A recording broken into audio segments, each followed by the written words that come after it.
Hello po, magandang umaga. So ayan guys, nandito ako ngayon sa ilog. And ayun, papunta kami ng dun sa kubo natin. Kasama ko si Mama at saka si Ana.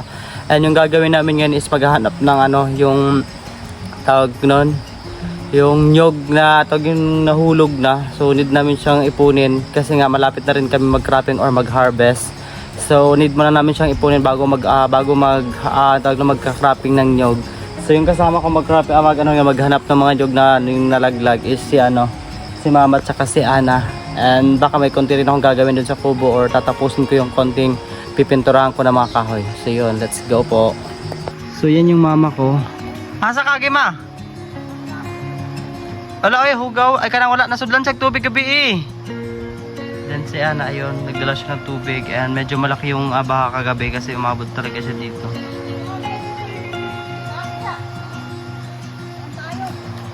Dara madapit agi mao nang gahi-gahi nga part. Ready ka na ba maghanap ng mga nyog na yung mga nalaglag? Mother. Tara na, let's go na. Ayan, wala dito na tayo paakit. Ang dami nilang saging dito. Then, ayan o. Ang lalaki na ng saging nila. Baka makaharap tagpuso niya. Magluto tagpuso ma. Ayan, paakit na rin tayo dito. And dito na side pala guys. Ayan. Sobrang linis dito dahil pinagpuputol na nila tito yung mga kahoy dito. Yung partner ni Tita Helen. So yun. Pinagpuputol na nila yung mga kahoy. So medyo malinis na dito. Pero before guys, maraming mga guava dito. So yun, kumukuha kami dito. Pero ngayon wala na dahil tinanggal na nila. And ito guys, ito talaga yung gustong gusto ko sa lahat. Yung corn na to, ayan o. Tingnan nyo, sobrang dami. Hanggang dun sa dulo yan siya. Sa taas. Ganito yung gusto kong ma-achieve or matanim soon. May medicina na ako dyan. Kulang na lang is magpa-spray na lang ako. And maybe next day makapag-spray na ako. And then mga second week of July baka makatanim na ako ng corn, sarili kong corn. Ayan, sobrang lawak ng corn nila. Tapos dito naman sa taas is may mga gulayan sila dito. May mga okra sila. Then sitaw. Nakita ko sa inyo guys. So yan sobrang dami nilang okra. And namunga na lahat. Ayan. Ang lawak. And then yung kabila nung dun banda naman is sitaw ho yun. So nabalitaan ko rin na naka-harvest na sila ng 100 kilos na na sitaw. Ito yung okra nila, parang tingin ko di pa sila nag-harvest kasi parang wala pa masyadong ay meron na, ayan ayan, sobrang laki guys. Ayan guys, malapit na tayo sa ating kubo or ating house. Ayan, papahinga lang muna tayo saglit and then mag-start na tayo maghanap ng mga nyog na nalaglag and yung pagpintura ng ating mga kahoy. Ayan.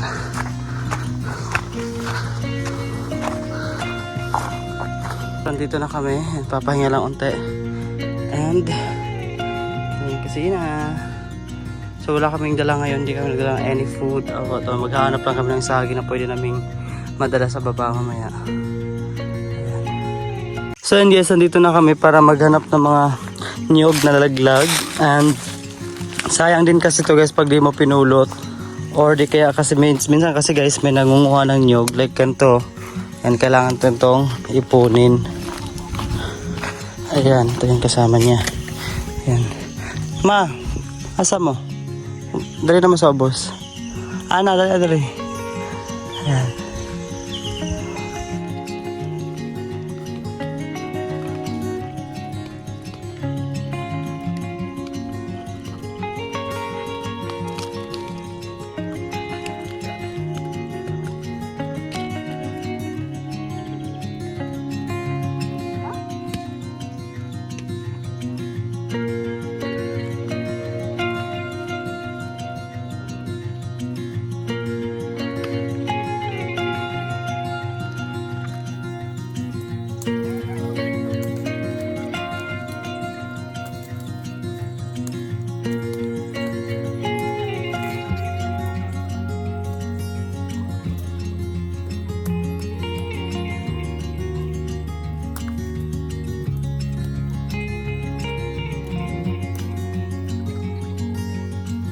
So yun guys, marami-rami na rin kami na naipon ng nyog. So we go here naman. Check natin dito. Kasi guys, mag-ano na kami to, mag-harvest na kami ng nyog. Siguro mga ilang days na lang mag-harvest na kami dito. Ayan. Tignan na natin dito kung may ano. Kago to doon ka buhok.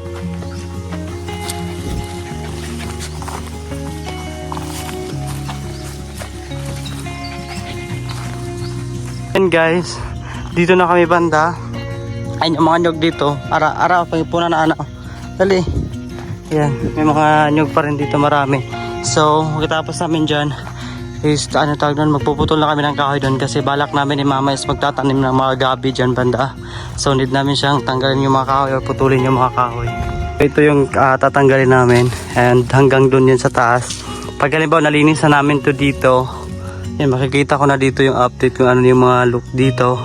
Kasi ito lang naman talaga yung nakaran tsaka yung kawayan na yan. Pero di ko puputulin yung kawayan na yan. Yung bamboo na yan sa gitna.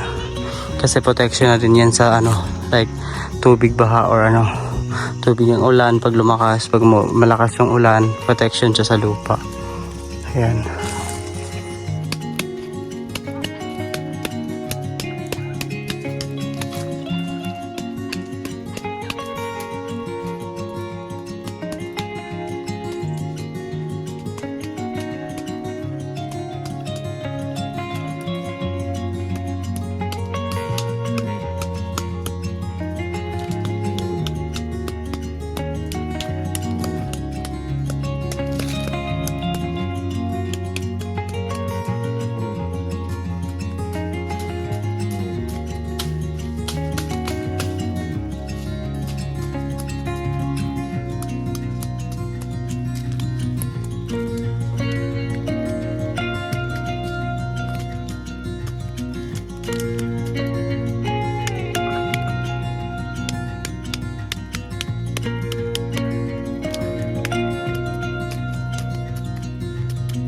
So yan guys, ganito na kalaki yung nalinis ko and dito na part, meron pa. So titigil ko muna dahil may gagawin pa ako. So bali ito, next day na naman, balik na naman ako dito. So ganito na kalaki yung nalinis natin. Ayan, then yung isa din yung itak ko rin guys, hindi ganun katalas. That's why sobrang tagal ko natapos dito. Ayan, dito namin lalagay yung mga gulay namin ni mama. Kaya nilinisan namin to. So yun guys, maglalagay na ako ng pintura dito sa bahay. And tapos naman ako doon. Then yan, saglit-saglitan lang. Kasi guys, yung itak ko sobrang hindi siya matalas. Or kung sa amin tinatawag dito habul. Or wala siyang hindi siya ganun ka tawag na, hindi siya agad nakakaputol lang kahoy. Dahil nga hindi siya matalas. Sobrang purol. Kaya need ko rin mag-change siguro na ng itak. And yun, para makapag-continue na din ako doon.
So yun guys, medyo natapos na rin namin talaga yung pagpintura.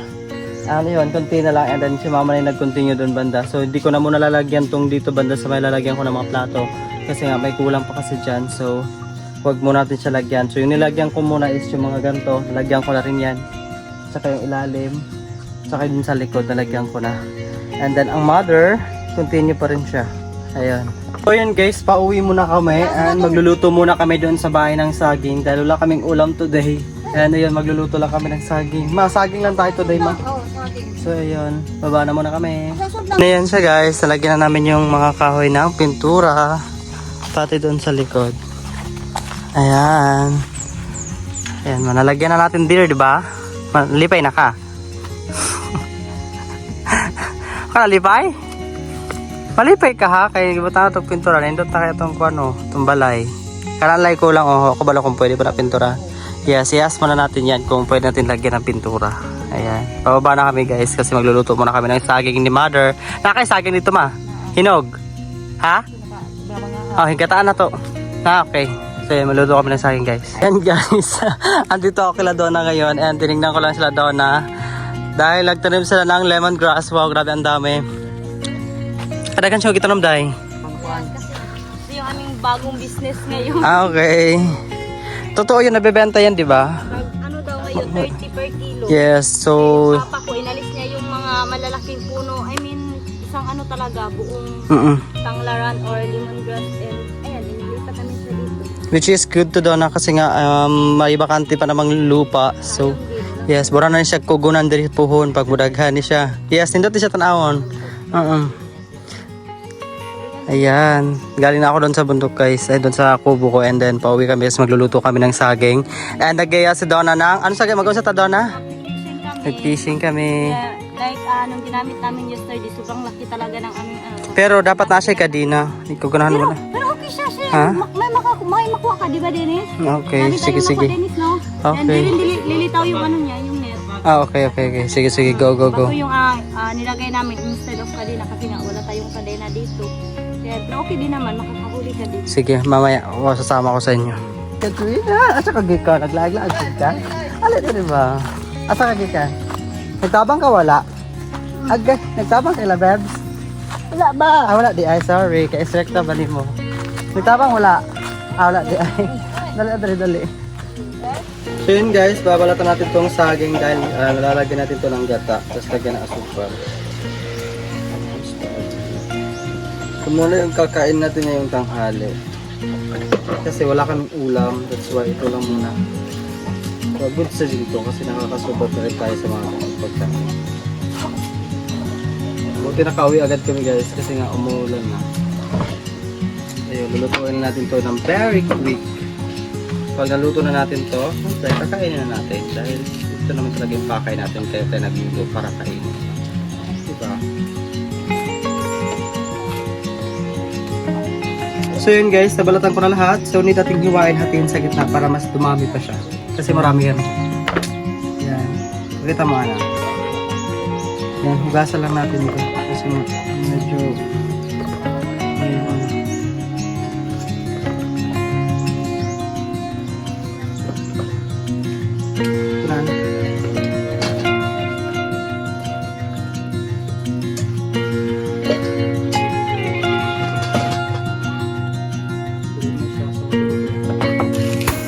So yun guys, niluto ko na yung saging and kumukulo na siya. Ayan. Inaano ko na lang guys is yung gata. Mamaya ko nalalagay yung gata pag konti na yung tubig. Ayan. So meron na akong guys, anyog. So ito yung panggata natin para dun sa saging. Ano yan, kumukulo na siya. So ready na to para maglagay tayo ng gata. So yun guys, tamang tama ubos na yung tubig niya. Lalagyan na natin yung gata natin. Ayan. So papakuluin pa natin yan ng mga ilang minutes para tawag doon maluot yung gata sa saging.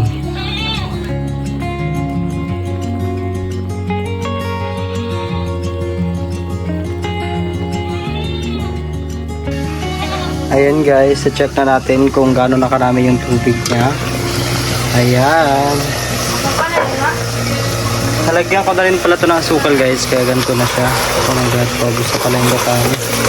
So pwede na to guys, ayan o. Yun po nakalapot. So dumikit na nga po. So tama na to. Hanguin na natin. Ma! Kailan yung kao na ta? So yan guys, saluto na siya. Bibigay ko muna to kay Ladonna.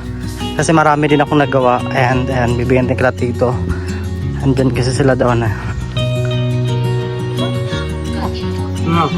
Kalim na. Ayun, masarap siya guys. Manasa kaldero ang uban ma. Subukan ako ito. Kuha lang. Pagkuha lang. Ayun guys, kain po. Ito yung kinain namin ngayon. Kasi sarap din naman sila nito kasi matamis. Nilagyan namin sa wall.